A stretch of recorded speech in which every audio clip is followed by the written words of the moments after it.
Hello guys, welcome back to one more mini vlog. ఇవాళ అయితే morning Sunday morning బావ అయితే పీతలు అయితే తెచ్చేసాడు. అవి నేనే క్లీన్ చేస్తాను. ఇంటికి తెచ్చేస్తే అప్పుడు ఇసుక బాగుంది పీతలకి. ఏమైనా వాటర్ పోసుకుని బాగా క్లీన్ చేసుకున్నాను.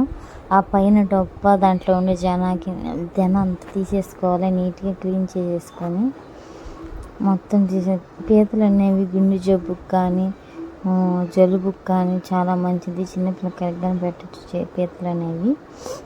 ఆ గిట్లంతా నీట్గా చేసుకొని ఆ గిట్టెల్లో కొసలు ఉంటాయి కదా, అందులో ఏమీ ఉండదు. అందుకని అవి కానీ చుంచేసుకుంటాను. ఆ గిట్టెలు కూడా అన్నీ ప్రతి పీతను అలాగే క్లీన్. వెనక డొప్ప ఉంటుంది ఒకటి, అది కానీ తీసేసుకోవాలి. ఆ వెనక డొప్ప అది నేను ఆ వీడియోలో చూపించాను. ఈజీగా అయిపోతుంది పీతల క్లీనింగు. నీట్గా చేసుకోవచ్చు. మనమైతే అక్కడైతే ఎలా అంటే అలా చేసేస్తారు. ఇలా గిట్టెలను రెండుగా ఎంచుకుంటే పులుసు అనేది బాగా పడుతుంది. గుజ్జు, ఉప్పు, కారం అన్నీ బాగా పీతలోకి లోపలికి పోతుంది. కొందరు ఇలాగే వేసుకుంటారు. ఇలా ఈజీగా సగంగా కోసేసుకుంటాను. అమ్మ కర్రీలో చేసుకుంటే చాలా టేస్ట్గా ఉంటుంది పీతల కర్రీ. మా బావకైతే చాలా ఇష్టం పీతల కర్రీ వీడియో కావాలంటే కామెంట్ చేయండి. ప్లీజ్ నచ్చితే సబ్స్క్రైబ్ చేయండి ఫ్రెండ్స్.